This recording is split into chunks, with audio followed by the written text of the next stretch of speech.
They say betrayal comes like a thunderclap. Mine arrived in the sickly glow of Daniel's forgotten laptop, left open on her messages. Tasha. Not just an affair, but a shared history his family welcomed back with open arms. The silence in that room was deafening, louder than any scream. The first tear fell hot and fast, but it was the last one they'd ever see. The pain was volcanic, but beneath the ash, something else hardened. Cold. Sharp. Purposeful. Revenge, they whisper, but mine wasn't loud. It was an erasure. A meticulous dismantling of the life we built, brick by poisoned brick, until nothing remained but the hollow shell he deserved. My name is Jessica Monroe, I'm 37 years old. I was tired of the dating scene in Toronto, the endless cycle of first dates that led nowhere. Then Daniel came along. He was charming, successful, and seemed genuinely interested in building a life with me. When he got down on one knee in that little Italian restaurant downtown, I didn't hesitate. Yes! I exclaimed, tears welling up in my eyes. I envisioned a future filled with love, laughter, and maybe even a couple of kids. I was ready to trade in my single-girl apartment for a cozy family home. Leaving Toronto wasn't easy. I had a good job, close friends, and a comfortable routine. But Daniel had a fantastic opportunity in Atlanta, and we both agreed it was the right move for our future. I pictured us exploring a new city together, discovering hidden gems, and creating new memories as a married couple. I gave notice at my job, packed up my belongings, and said goodbye to my friends and family. I was excited and nervous, but mostly hopeful. This was it, I thought. The beginning of our happily ever after. The wedding was everything I had ever dreamed of. A beautiful white dress, a picturesque venue, and all our loved ones gathered to celebrate our union. Daniel looked handsome in his tux, and I felt like the luckiest woman in the world. We danced the night away, surrounded by the warmth of our family and friends. The speeches were heartfelt, the food was delicious, and the atmosphere was filled with joy. I remember thinking, this is perfect. Atlanta was different from Toronto, but I quickly fell in love with its southern charm. We bought a beautiful house in a quiet suburb, with a big backyard and a swimming pool. I started decorating, turning our house into a home. I imagined us hosting barbecues, playing with our kids in the yard, and growing old together on the front porch swing. For a while, things were wonderful. We went out to dinner, took weekend trips, and enjoyed each other's company. But then, slowly but surely, things started to change. Daniel started working longer hours, coming home late and exhausted. He became distant and less affectionate. I tried to talk to him, but he always brushed it off, saying he was just stressed about work. Then came the phone calls. Late-night calls that he would answer in hushed tones, stepping out onto the balcony. Emails that he would quickly minimize when I walked into the room. Business, he would say, with a forced smile. But I knew something was off. I couldn't shake the feeling that he was hiding something from me. It started subtly. A lingering perfume in the car that wasn't mine. A text message that flashed across his phone screen with just a first name. A receipt for a restaurant I didn't recognize. Each small detail added to a growing sense of unease. And then there was Tasha. Daniel's ex. He claimed she was ancient history, a long-ago relationship that meant nothing. But something about the way he said her name, the way he avoided talking about her, made me suspicious. He said she was just an ex, but she was always there, lurking in the shadows. It wasn't just the little things that bothered me, it was a gut feeling. A woman's intuition, maybe. I couldn't explain it, but I knew something wasn't right. Daniel was pulling away, and the thought of Tasha kept creeping into my mind. Was I being paranoid? Was I overreacting? I tried to dismiss my concerns, to tell myself that I was being silly. But the feeling persisted, growing stronger with each passing day.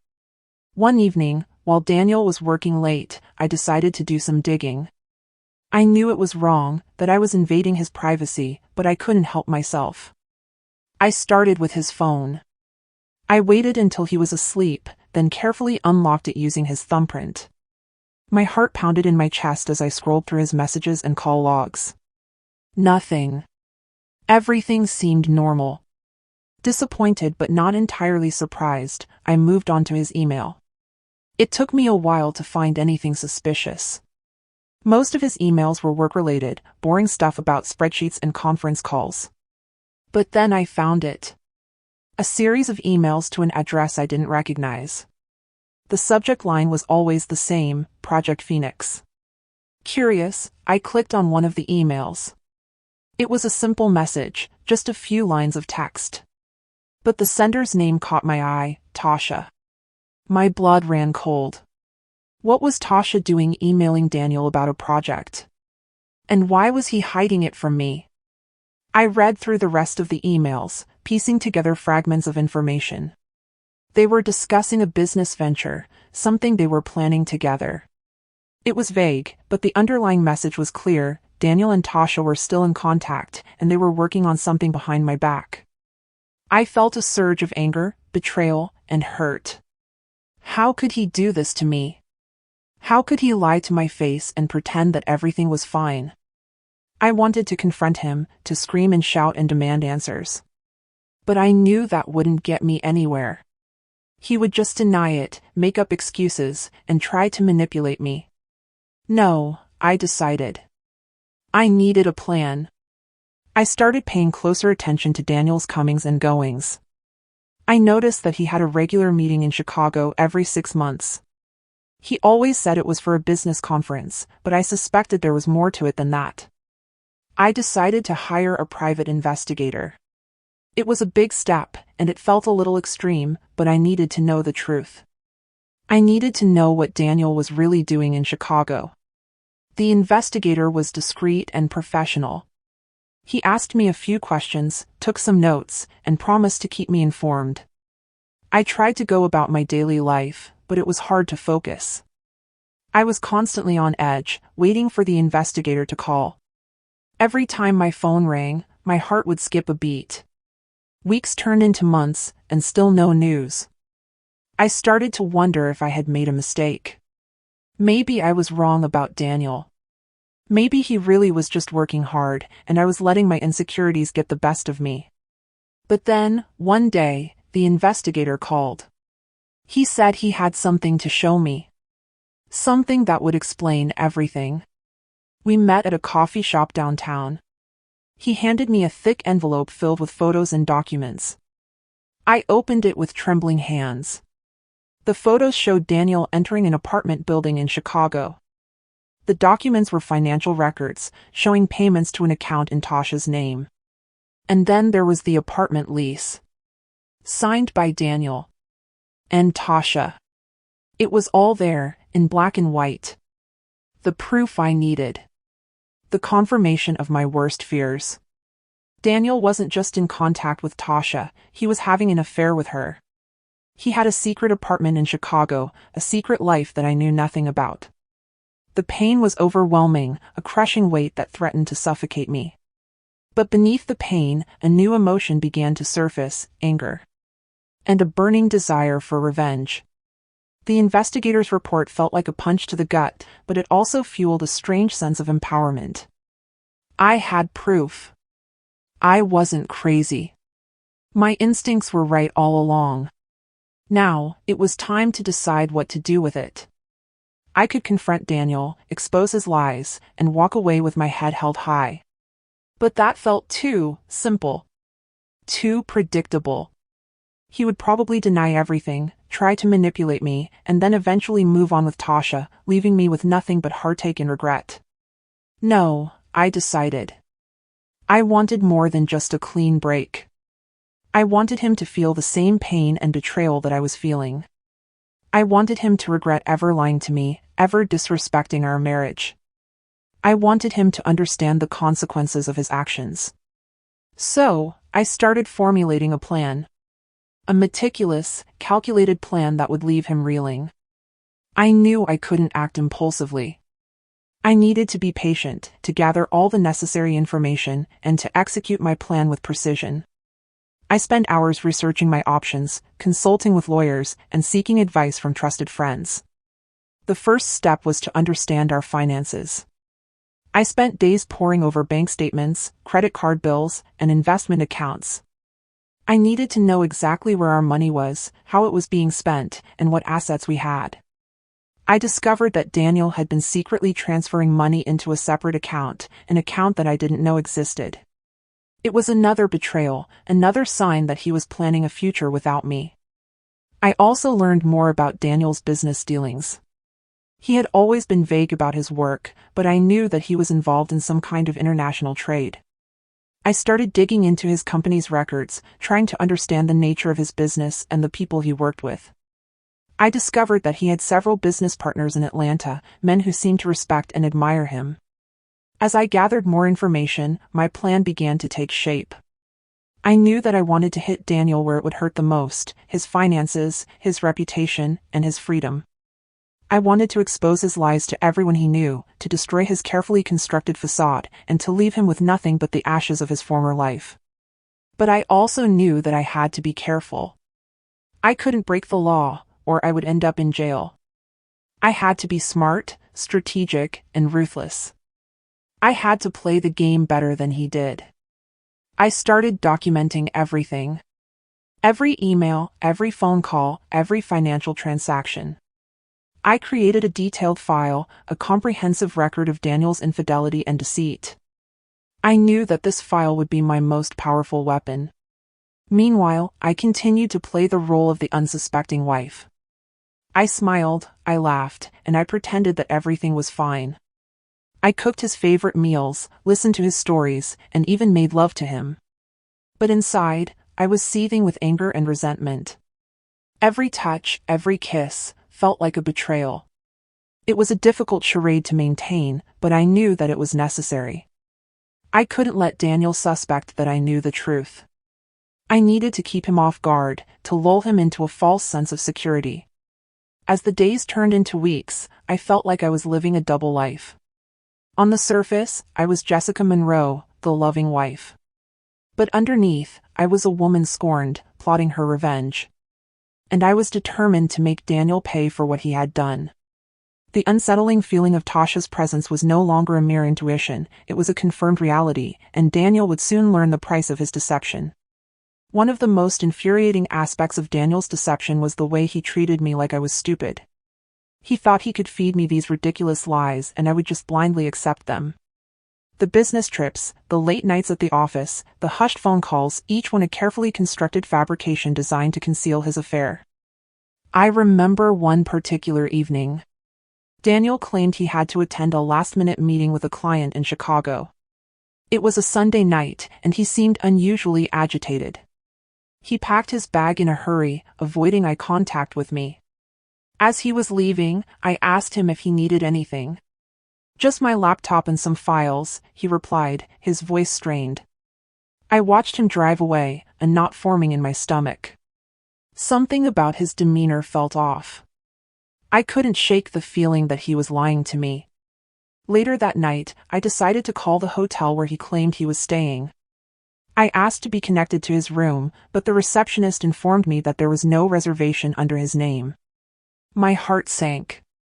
He wasn't in Chicago for a business meeting. He was with Tasha. The realization hit me like a ton of bricks.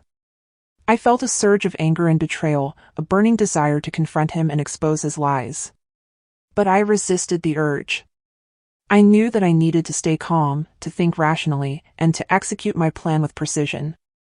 The next morning, Daniel returned home, looking tired and disheveled. He claimed that the meeting had gone well and that he had secured a major deal for his company. I forced myself to smile and congratulate him, pretending that I believed his story. But inside, I was seething with rage. "I'm so glad everything went well," I said, my voice dripping with sarcasm. "You must be exhausted. Why don't you go take a nap?" He readily agreed, eager to escape my presence. As soon as he was asleep, I went into his office and started searching for clues. I knew that he kept a detailed record of his business trips, including itineraries, hotel confirmations, and expense reports. I was determined to find something that would expose his lies. After hours of searching, I finally found it. A folder labeled Project Phoenix. The same project that Tasha had been emailing him about. I opened the folder and started reading through the documents. It was all there, in excruciating detail. The plans for their new business venture, the financial projections, the marketing strategies. And, of course, the evidence of their affair. There were photos of them together, laughing and holding hands. There were hotel receipts, showing that they had shared a room. And there were emails, filled with intimate messages and declarations of love. As I read through the documents, I felt like I was being stabbed in the heart. The pain was almost unbearable. But I refused to break down. I knew that I needed to stay strong, to focus on my plan, and to make Daniel pay for what he had done. I carefully copied all the documents onto a flash drive, knowing that this evidence would be crucial to my revenge. Then, I put everything back in its place, making sure that Daniel wouldn't suspect that I had been snooping around. From that moment on, I knew that there was no turning back. I was committed to my plan, determined to make Daniel regret ever lying to me. The suspicious signs were no longer just suspicions, they were confirmed truths, and I was ready to unleash my fury. The game was on. As if Daniel's lies and the affair weren't enough, I discovered something even more disturbing. Tasha wasn't just some random ex-girlfriend. She was deeply intertwined with Daniel's family. I first noticed it during a family gathering at Daniel's parents' house. His sister, Emily, kept mentioning Tasha's name in casual conversation, reminiscing about old times. "Remember that time, Tasha?" she'd start, before catching herself and giving me an awkward smile. "Oh, you wouldn't know. It was before you and Daniel got together."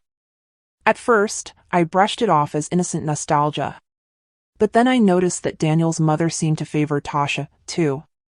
She kept pictures of Tasha displayed prominently in the living room, alongside family photos.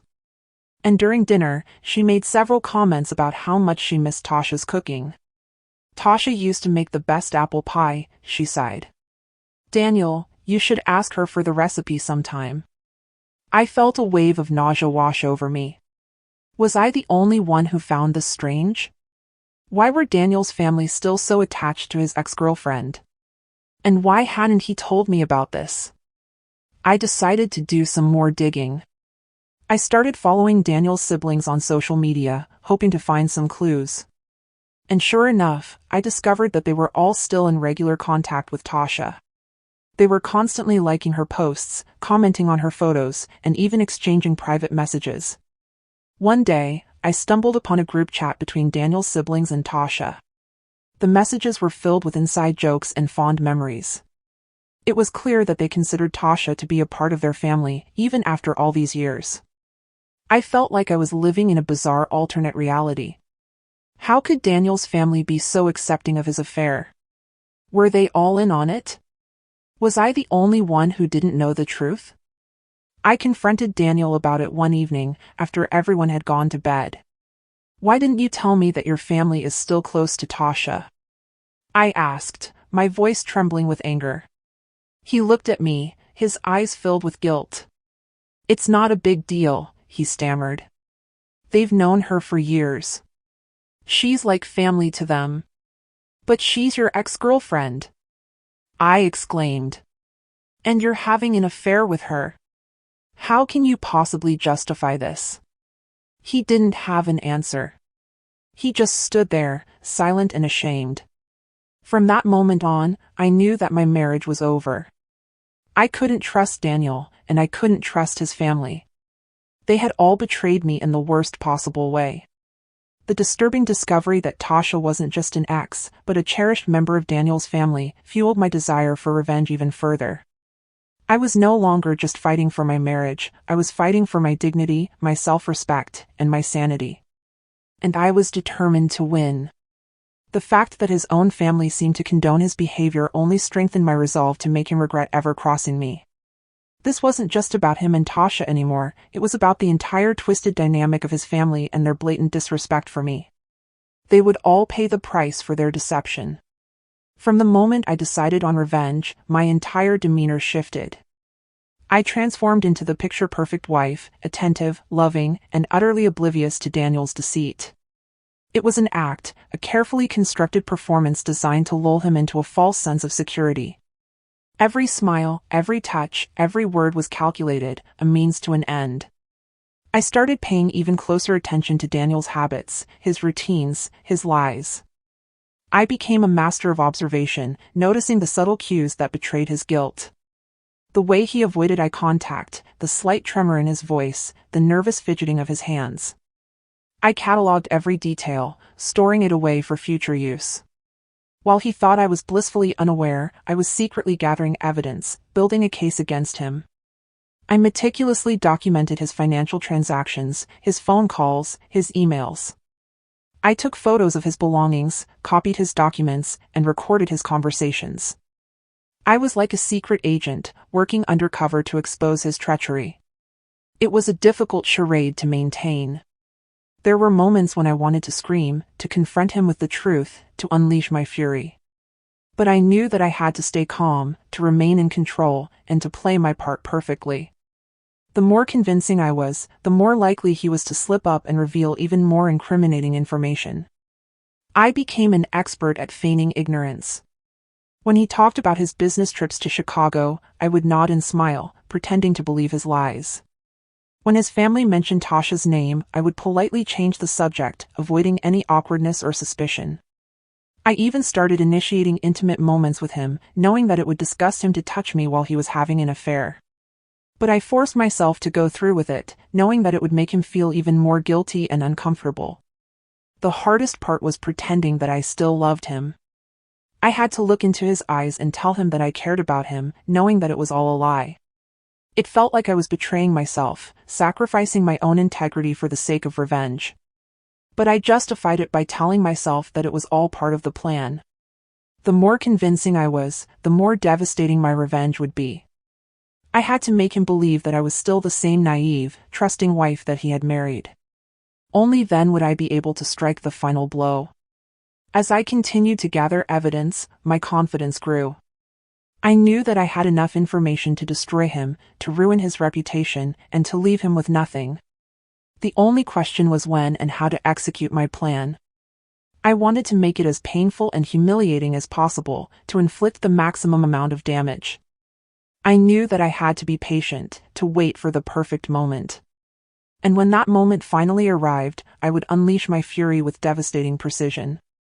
Daniel would finally learn the price of his deception.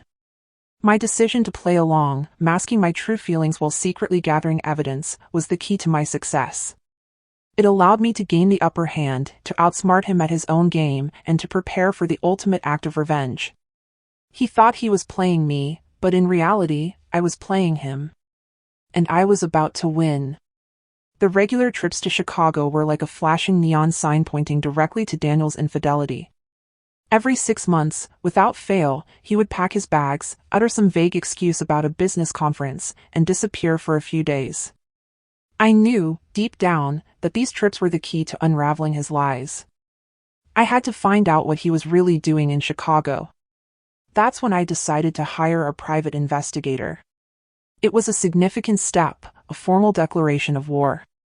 It meant that I was willing to go to any lengths to expose Daniel's deceit. I found a reputable investigator online, someone with years of experience and a proven track record. His name was Mr. Peterson, and he seemed professional and discreet. I met with Mr. Peterson at a coffee shop near my house. I explained my suspicions, presented the evidence I had gathered, and outlined my goals. I wanted him to follow Daniel to Chicago, to track his movements, and to document his activities. I wanted irrefutable proof of his affair. Mr. Peterson listened attentively, taking notes and asking clarifying questions. He assured me that he could handle the case with discretion and efficiency. He gave me a quote for his services, and I agreed to pay him a retainer. As I left the coffee shop, I felt a mixture of excitement and anxiety. I was excited that I was finally taking action, that I was one step closer to exposing Daniel's lies. But I was also anxious about what the investigator might find. What if I was wrong? What if Daniel was actually innocent? But deep down, I knew that I wasn't wrong. I had seen the signs, I had felt the betrayal, and I had gathered the evidence. Daniel was guilty, and I was determined to prove it. The next time Daniel announced his business trip to Chicago, I was ready. I contacted Mr. Peterson and gave him all the details, the flight information, the hotel reservation, the conference schedule. He assured me that he would be on the case. For the next few days, I lived in a state of constant anticipation. I checked my phone every few minutes, waiting for news from Mr. Peterson. I tried to distract myself with work and hobbies, but my mind kept wandering back to Daniel and Tasha. I imagined them together, laughing, touching, and betraying my trust. Finally, after what seemed like an eternity, Mr. Peterson called. He said that he had gathered some significant evidence and that he wanted to meet with me as soon as possible. My heart pounded in my chest as I drove to the coffee shop, eager to hear what he had discovered. This was the pivotal moment. The moment when everything would change. The moment when I would finally learn the truth about Daniel's lies. The moment when I would decide how to unleash my revenge. The decision to hire a private investigator was the turning point in my plan, the catalyst that set everything in motion. And I was ready to face the consequences, whatever they may be. I knew this was the only way to truly uncover the extent of Daniel's betrayal and to pave the way for my ultimate act of retribution. The Chicago trips were no longer just suspicious, they were the key to unlocking the truth and setting my revenge in motion. Mr. Peterson laid out the evidence on the coffee shop table, a grim mosaic of Daniel's betrayal. The photos were the most damning. Daniel, smiling and relaxed, entering and exiting an apartment building in a trendy Chicago neighborhood. He wasn't attending business conferences, he was visiting a love nest. But it wasn't just the photos that were shocking. Mr. Peterson had also uncovered financial irregularities. Daniel had been secretly transferring large sums of money from our joint account into a separate account, one that I didn't even know existed. And that account was linked to Tasha. He showed me bank statements, wire transfer records, and property deeds, all bearing Daniel's signature. The money was being used to pay for Tasha's apartment, her car, and her lavish lifestyle. He was not only having an affair, but he was also financially supporting his mistress with our money. The realization hit me like a punch to the gut. I felt a wave of anger, betrayal, and disgust wash over me. How could he do this to me? How could he steal from me, lie to me, and disrespect our marriage in such a blatant way? "I'm sorry, Mrs. Monroe," Mr. Peterson said, his voice filled with sympathy. "I know this must be difficult to hear." "Difficult?" I scoffed. "It's devastating. It's like my whole world has been turned upside down." I spent the next hour poring over the evidence, trying to make sense of it all. The secret apartment, the hidden bank accounts, the lavish gifts for Tasha. It was all so meticulously planned, so carefully executed. Daniel had been living a double life for years, and I had been completely oblivious. As I absorbed the truth, my grief began to transform into anger. I wasn't just hurt, I was furious. I wanted to make Daniel pay for what he had done.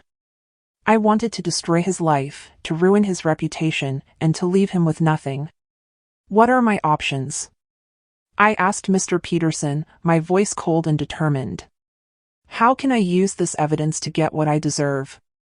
Mr. Peterson explained my legal rights, outlining the various ways I could use the evidence in a divorce settlement. He recommended that I consult with a lawyer to discuss my options and to develop a strategy for my revenge. As I left the coffee shop, I felt a renewed sense of purpose. I was no longer a victim.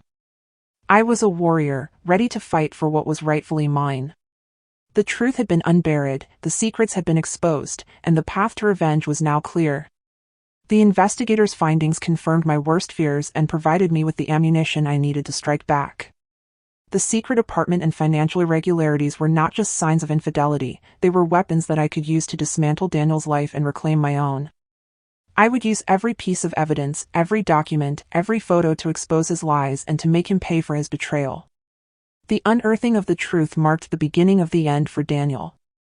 My quiet waiting was about to turn into decisive action. With the evidence in hand, I could have acted immediately. I could have confronted Daniel, filed for divorce, and exposed his lies to the world. But that would have been too easy. Too predictable. I wanted to inflict maximum damage, to make him suffer the consequences of his actions in the most profound way possible. That's why I decided to wait. To bide my time, to observe his behavior, and to plan my revenge with meticulous precision.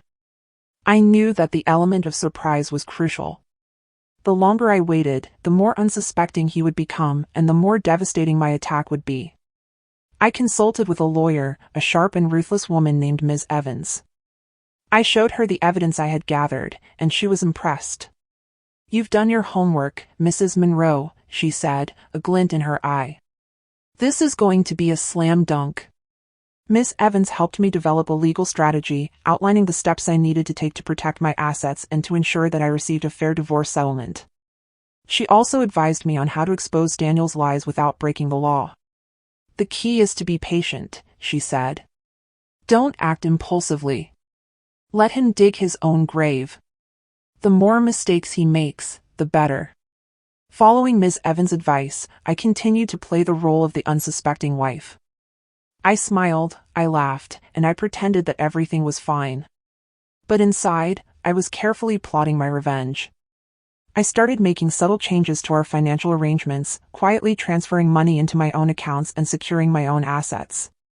I also began gathering information about Daniel's business dealings, looking for any evidence of fraud or illegal activity. I knew that Daniel's immigration status was somewhat precarious. He was originally from Canada, and he had only obtained a green card through our marriage. If I could prove that our marriage was a sham, I could potentially have him deported. I also discovered that Daniel had been lying to his business partners about his financial situation. He had been exaggerating his income and assets to secure lucrative deals. If I could expose these lies, I could potentially ruin his reputation and destroy his career. As I gathered more information, my plan became more elaborate and more audacious. I wanted to hit Daniel where it would hurt the most: his finances, his freedom, and his reputation. I wanted to make him regret ever lying to me, ever betraying our marriage. The waiting was difficult, but I knew that it was necessary. I had to be patient, to remain in control, and to execute my plan with flawless precision. The opportune moment would come, and when it did, I would be ready. My calculated plan involved more than just legal action. It was about dismantling Daniel's entire life, piece by piece. The patient waiting was not a sign of weakness, but a demonstration of my strength and resolve. I was like a coiled spring, building up tension and energy, ready to unleash my full force at the precise moment. The silence was deceptive, masking the meticulous planning and the burning desire for justice that consumed me. Daniel would soon learn that revenge is a dish best served cold, and that my patience was simply the prelude to his ultimate downfall. The day I decided to execute my plan was a Tuesday. Daniel had a meeting out of town, giving me the entire day to myself. I woke up early, feeling a strange mix of excitement and dread. This was it. The moment of truth. There was no turning back. First, I went to the bank and drained our joint accounts. I transferred every penny into a new account that I had opened in my name only. It was a significant sum of money, enough to secure my financial future and to leave Daniel struggling to make ends meet. Next, I contacted the immigration authorities and reported Daniel's fraudulent marriage. I provided them with all the evidence I had gathered, including the photos of him with Tasha, the financial records, and the sworn statements from my friends and family. I knew that this could have serious consequences for Daniel, potentially leading to his deportation back to Canada. Finally, I compiled all the evidence of Daniel's lies, his affair, and his fraudulent business dealings and sent it to his business partners in Atlanta. I knew that this would destroy his reputation and ruin his career.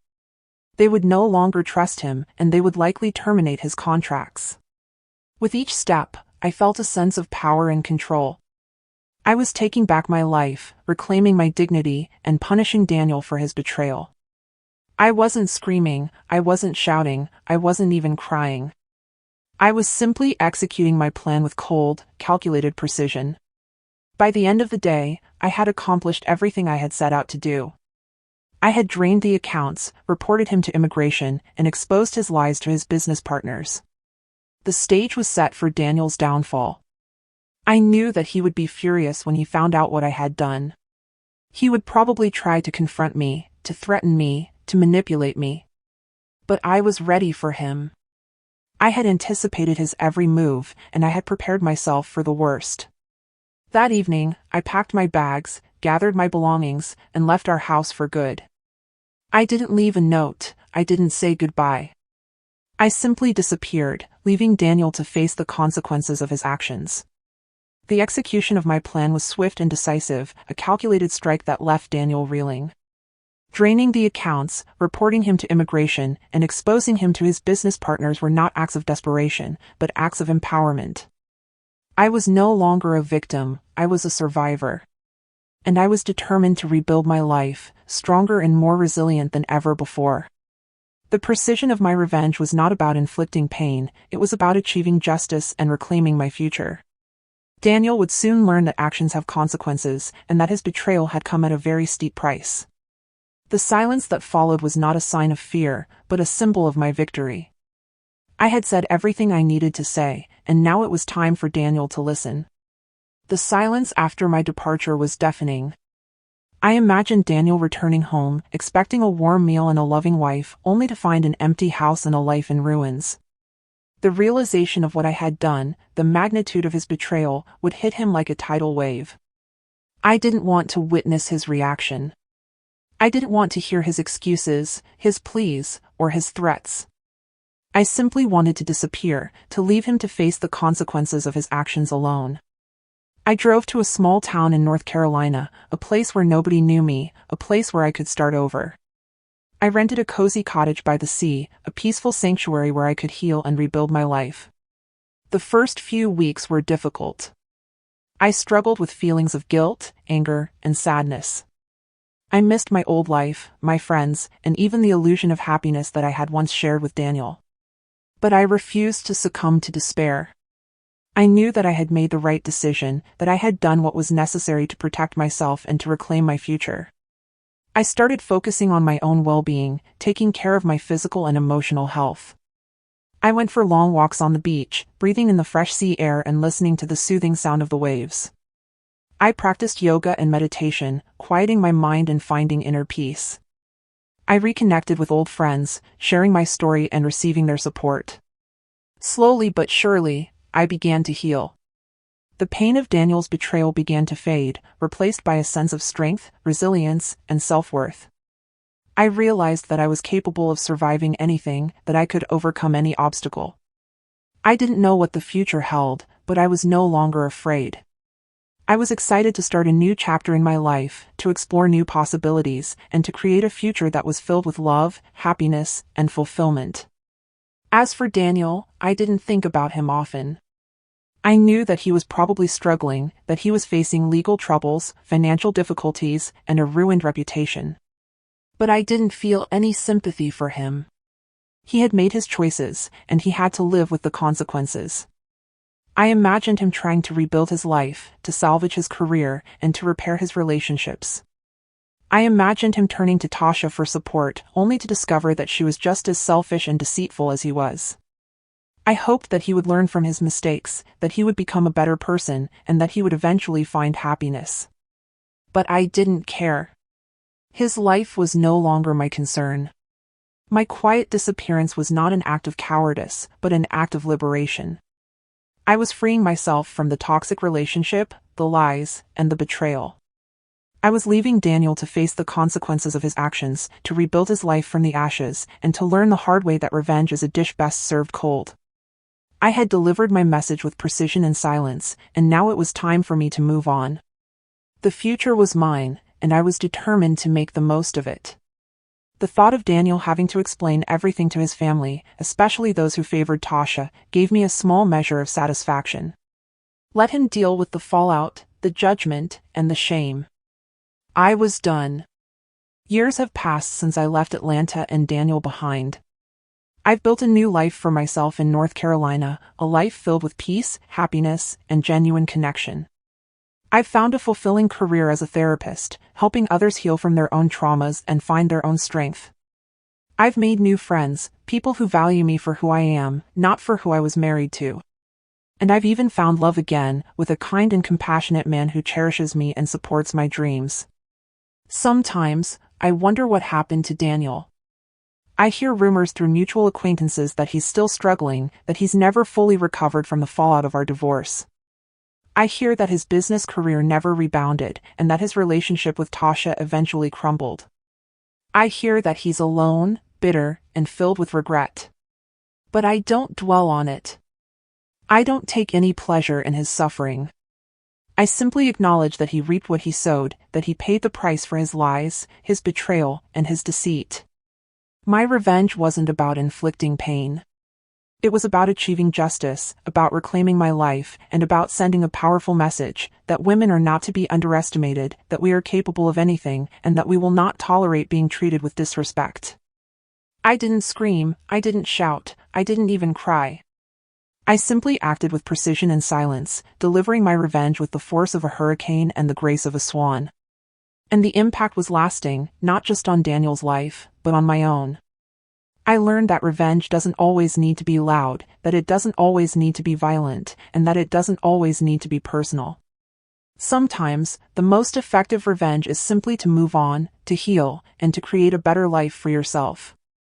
I also learned that forgiveness is possible, even after the most profound betrayal.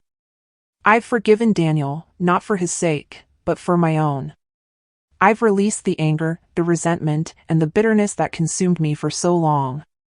And I've embraced a future that is filled with love, compassion, and understanding.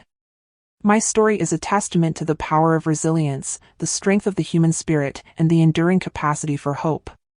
It's a story about a woman who was wronged, who was betrayed, and who refused to be a victim.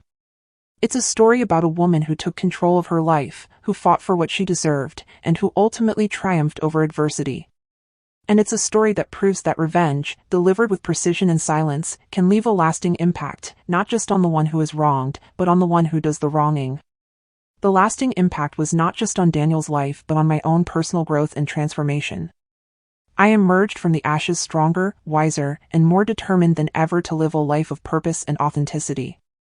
The silence wasn't just about Daniel's punishment, it was about my own inner peace and the quiet satisfaction of knowing that I had handled the situation with grace and strength.